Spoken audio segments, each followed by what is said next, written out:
আসসালামু আলাইকুম রহমতুল্লাহ। আমি সাইফুল ইসলাম সুজন প্রতিবারই আপনাদের মাঝে ফিরে আসি জীবনতান্ত্রিক কিছু বিষয় নিয়ে কথা বলতে।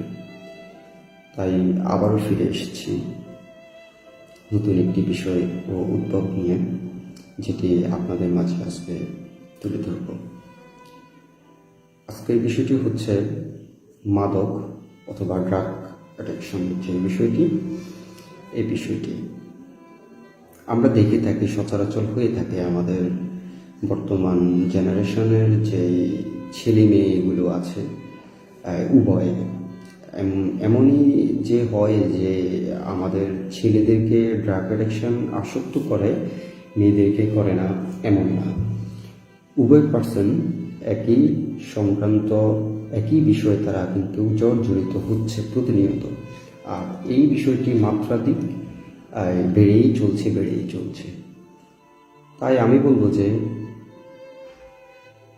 বিষয়টি যেমন আমাদের সামাজিকভাবে সমাজকে ক্ষতিগ্রস্ত করছে, পারিবারিক ও আমাদের প্রাত্যহিক জীবনের প্রত্যেকটি বিষয় আমাদেরকে বাধাহীন করছে। একটি জিনিস যদি আমি আপনাকে বলি, বা একটি কথা আমি যদি আপনাদেরকে বলি, যে প্রত্যেকটি পরিবার থেকেই কিন্তু এক একটি ব্যক্তি নিয়ে কিন্তু একটি সমাজ গঠন হচ্ছে। তাহলে আমি এটা ধরেই নিতে পারি সমাজ গড়ার কারিগর হচ্ছে এক একটি পরিবার। তাহলে যদি আমি এই কথাটি বলতে পারি যে সমাজ গড়ার কারিগর হচ্ছে এক একটি পরিবার, দেশ গড়ার কারিগর হচ্ছে এক একটি সমাজ। মাদার তেরেসা একটি কথা বলেছিল, কথাটি হচ্ছে, আমাকে শিক্ষিত একটি মাদক, আমি শিক্ষিত একটি জাতি দেব। তাই বলবো পরিবার গড়ার কারিগর হচ্ছে মা। বর্তমানে যে জেনারেশনটা আসছে বা তারা তৈরি হচ্ছে, তারা ভবিষ্যতে পা রাখছে, তাদের বর্তমান চলাফেরা বা তাদের ক্যাটাগরিগুলো যদি আমরা দেখি, তাদের যে ক্যাটাগরিগুলো আছে, আমরা আসলে অতি আক্ষেপহীন একটি মনোভাব থেকে বলতে হয় যে ভবিষ্যতে তারা ভালো কিছু অর্জন করতে পারবে না বাংলাদেশের জন্য বা আমার জাতির জন্য বা আমাদের সমাজের জন্য বা পরিবারের জন্য। আসলে আমি যে আমার মতো করে আমার দৃষ্টিকোণ থেকে আমি বলছি, তা যে আপনার ফ্যামিলি তো হচ্ছে এমন না, কিন্তু হচ্ছে সবার ফ্যামিলিতে কিন্তু কম বেশি হচ্ছে।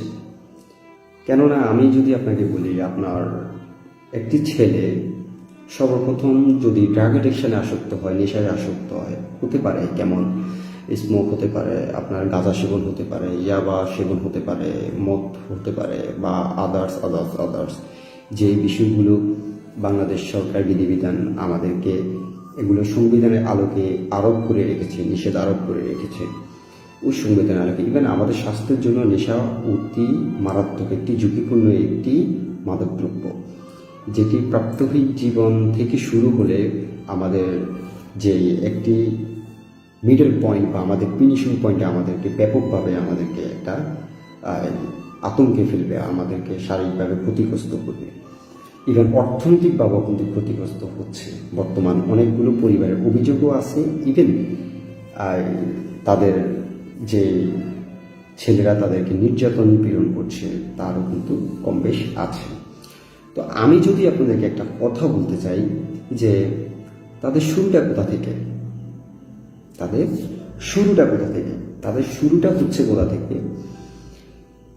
একটি বর্তমানে আপনারাও জানেন যে কিশোর গ্যাংয়ের একটি উৎপত্তি আমরা দেখতে পাচ্ছি সমাজে, সচরাচর ভিডিও জমায় হচ্ছে। কিশোর গ্যাং নামক একটি গ্যাং বা কিশোর গ্যাংয়ের যেসব ছেলেপেলেরা আছে, তারা পাড়া মহল্লা শহর অঞ্চলে অনেক ধরনের সিটিগুলোতে তারা তাদের নিজেদের একটি প্রভাব বিস্তার করে থাকে। তো একটি রাজনৈতিক সংস্থার সাথে কিশোর গ্যাংয়ে যে ছেলেপেলেরা আছে, তারা তাদের 2-4 জন ভাই বন্ধু নিয়ে তারা একটি সংঘ গঠন করে। একটা সংঘ থেকে তারা একটি রাজনৈতিক রিলেশনশিপ তৈরি করে। রাজনৈতিক রিলেশনশিপ তৈরি করে। কেমনভাবে তৈরি করে? আপনার যে কোনো একজন পলিটিশিয়ানের সাথে দেখা করে বা তার কাছ থেকে তারা পাওয়ার নেয়, পাওয়ার নিয়ে কিন্তু তারা পাওয়ার ইউজ করে। কিভাবে ইউজ করে? পাহাড় মহল্লাতে টেন্ডারবাজি, চাঁদাবাজি বা খুন গুম এই ধরনের অনেক কিছু আছে। এই অল্প বয়সে, আমার মতো আপনার মতো বয়সে তারা কিন্তু এই ধরনের কার্যকলাপের সাথে, অনৈতিক কাজের সাথে তারা সংযুক্ত হচ্ছে। হওয়ার পরে তারা মনে করেন যে ভবিষ্যতের যে একটি আলোর প্রদীপ তারা নিজেরাই ধ্বংস করছে, তারা কিন্তু বুঝতে পারে না। এরই সাথে সাথে তারা ড্রাগ অ্যাডিকশনে আসক্ত হচ্ছে। পাড়া মহল্লাতে, ইভেন স্কুল কলেজের আশেপাশে যে ছেলেমেয়েরা পড়ালেখা করে তাদেরকে ইপটিজিং থেকে শুরু করে শারীরিক নির্যাতন, নিপীড়নের সাথে কিন্তু কম বেশ জর্জরিত হচ্ছে। তাই বাংলাদেশ সংবিধানের যে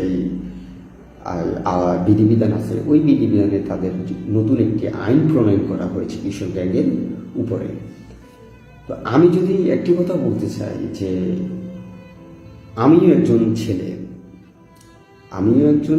আমিও একজন স্টুডেন্ট, বা আমিও একজন আপনার মতন মানুষ। তাহলে আমারও ফ্যামিলিতে 2-4 জন ভাই আছে, বা আমারও ফ্যামিলির 2-1 জন সদস্য আছে।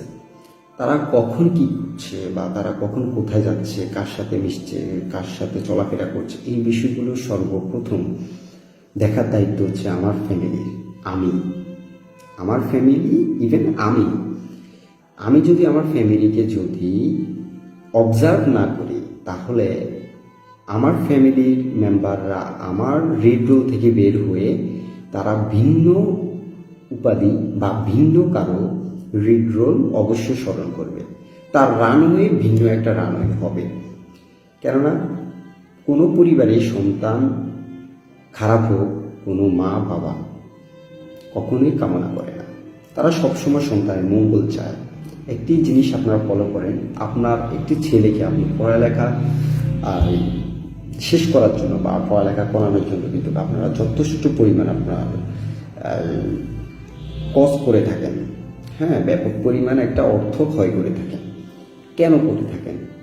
যে শিক্ষিত হবে, একতা, ভদ্রতা, সহনশীলতা, ব্যক্তিত্বের গুণাবলিতা, এই বিষয়গুলোতে সে অর্জন করবে। ইভেন সে সমাজ গঠন করবে, দেশ গড়বে, চাকরি বাকরি করবে, একটা জীবিকা নির্বাহন করবে। কিন্তু আপনার ওই বয়সটিতে যখন তার মেধাশক্তি বিসর্জন হচ্ছে, তার মেধাশক্তি বিসর্জন হয়ে ভিন্ন একটা সেক্টরে গিয়ে সে ভিন্ন একটা বিষয়ের সাথে অন্তর্ভুক্ত হচ্ছে, তখন সেখান থেকে পজিটিভ কিছু আসবে না।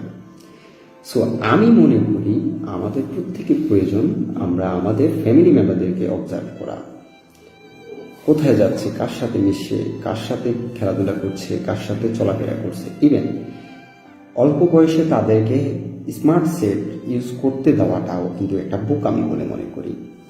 স্মার্ট সেট যেমন আমাদের টেকনোলজি আমাদের কাজে আসে, অনেক উপকার করে, তেমন অপকারও করে থাকে। অনেক অনৈতিক কাজ স্মার্ট সেট দিয়ে করা যায়। সো আমি বলবো যে প্রত্যেকটি ফ্যামিলি আপনাদের কাছে আকুতি বিনয় থাকবে যে সন্তানকে আপনার রিড রোলে রাখুন, আপনার ছত্রছায়ায় রাখুন, আপনার সংস্পর্শে রাখুন, যাতে সে আপনার ভবিষ্যৎটুকু নষ্ট না করে, ইভেন তার ভবিষ্যৎটুকু নষ্ট না করে। এটা আমার আপনার দায়িত্ব। সময় পেরিয়ে গেলে কিন্তু তখন ফেরাটা কঠিন হয়ে যাবে। তো আমি বলবো যে পাড়াভিত্তিক হিসেবে, সমাজভিত্তিক হিসেবে, শহর অঞ্চল ভিত্তিক হিসেবে যদি উদ্যোগ নেওয়া যায় যে আমরা মাদক সেবীদেরকে আমাদের সমাজ ধ্বংস করতে দিব না, এই জন্য আমরা প্রতিরোধ করে তুলব, তারও একটা বার্তা আমি আপনাদেরকে দিচ্ছি। গড়ে তুলুন, প্রশাসনিক হেল্প নিন। আমাদের chairman, member, SP, DC, even আমাদের মেয়র সাহেব আছেন, এমপি সাহেব আছেন, যেই পদবিতে আছেন, সকলে হেল্প আপনারা পাবেন। অন্তত এই বিষয়গুলোতে আপনারা একটু নজরদারি করুন। সমাজসেবী যে ব্যক্তিরা আছেন, রাজনৈতিক যে ব্যক্তিরা আছেন, আপনারা আপনাদের পলিটিশিয়ান যে কর্মীগুলো আছে, কর্মীগুলোকে অবজার্ভ করবেন, তাদেরকে এই বিষয়গুলোতে আরোপ করবেন, নিষেধাজ্ঞা তৈরি করবেন যাতে তারা মাদকের সাথে সংযুক্ত না থাকে, ইভেন তারা অসামাজিক কোনো কাজের সাথে সংযুক্ত না থাকে। তাহলে আমার দেশও সুন্দর হবে, একটি সমাজ সুন্দর হবে, একটি পরিবেশ সুন্দর হবে, আমরা সমৃদ্ধ সুন্দর একটি বাংলাদেশ গঠন করতে পারবো। সালাম।